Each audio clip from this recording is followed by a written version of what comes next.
I was 7 months pregnant, and I went to the yellow pages to see what hospitals even there were here in College Station, and went over to the first one. Didn't get a good feeling after walking around. Then I went over to St. Joseph's, and the minute I got on the maternity floor, a nurse named Catherine came up to me and said, "May I help you?" And I said, "Sure." I said, "I'm about to have a baby. We just moved here, and I'm trying to get a feel of where I should have my baby." And she showed me the rooms. She introduced me to an OB doctor that was going in to have delivery. She ended up being my OB, Dr. Jansky. And that's how I found St. Joseph's. The minute I walked in, I had this excellent feeling of this is where you want to be, and you're going to be taken care of. Wyatt came 2 weeks early. I'd been in labor for 17 hours. I'd been going back and forth of being sent home, going back. But finally, when it was time, the delivery nurse, Carrie, at first we were butting heads because I was yelling. I was in so much pain. So Wyatt came out, and they immediately took him over to the NIC unit because of his breathing. Wasn't where they wanted it to be. So then that was like 2:30 in the morning when Wyatt was born. And so then when I went to go visit him the next morning with my husband, Dr. Raymond came and said, "We think Wyatt might have Down syndrome." And we were like, okay, you know, what does that entail? What do we need to do? And immediately the nurses at St. Joseph's gave me a huge notebook with everything that you would need from step 1 to step 100 on Down syndrome. And when the test came back the next day, it was conclusive that he had Down syndrome. They were like, "Are you all right with this?" And we're like, "Well, sure. I mean, there's obviously a reason that Wyatt picked us to be his parents,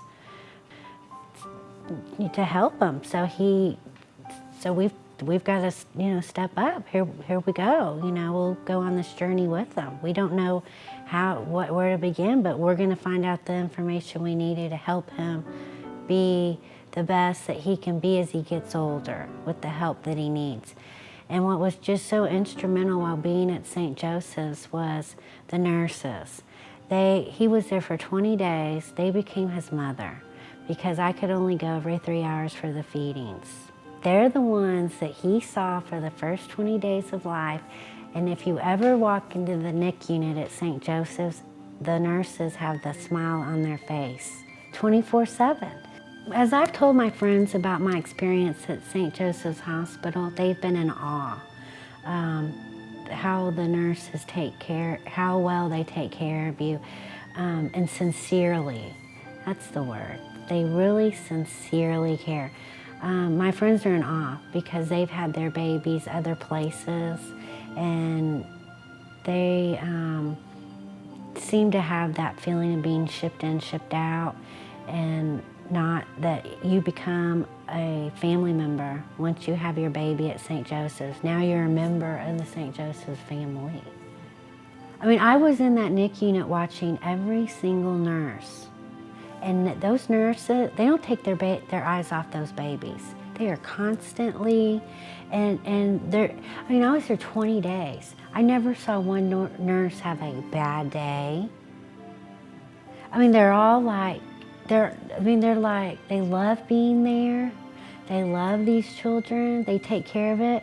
And I just remember thinking, these are like angels. They've almost been called here to take care, because other hospitals, even like that I was in Dallas, I mean, I've been in a lot of, that feeling's not there. I mean, they're so excited, sincerely. That's the word that just keeps popping in my head today, sincerely. They're sincere. The sisters are around the hospital. They care, they stop, they talk to you many times when I've been over there. And I think that it almost comes down from the sisters that the employees and nurses and doctors feel the love from them and then almost feed on it and keep spreading it out then to the patients. They're doing something right over there, because from the delivery nurses to the NICU nurses to the nurses that took care of me on the maternity floor, they all have that special little light that shines in them. They try to get you in a place where you need to be when you do leave to go home. Every time I think about St. Joseph's, especially up in that NIC unit and that maternity ward, in my head I always just see this huge red heart, kind of just in the whole center of that floor. It's just, when I think of that floor, I just see this huge red heart.